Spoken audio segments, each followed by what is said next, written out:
Tilanteena leikki on tosi väkevä tunnesäätelyn oppimisen tila, koska leikissä siirrytään sopivasti rauhallisesta tilanteesta kiihkeään ja kiihkeästä rauhalliseen ja takaisin kiihkeään ja takaisin rauhalliseen.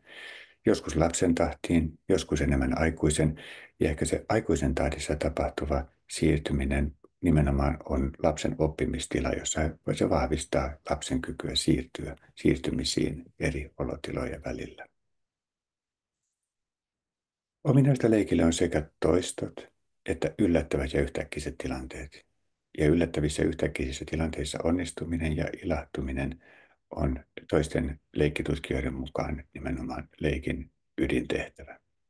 Koska yllätyksissä onnistuminen tuo itsevarmuutta ja vastaavasti leikin toistot tietenkin rauhoittaa.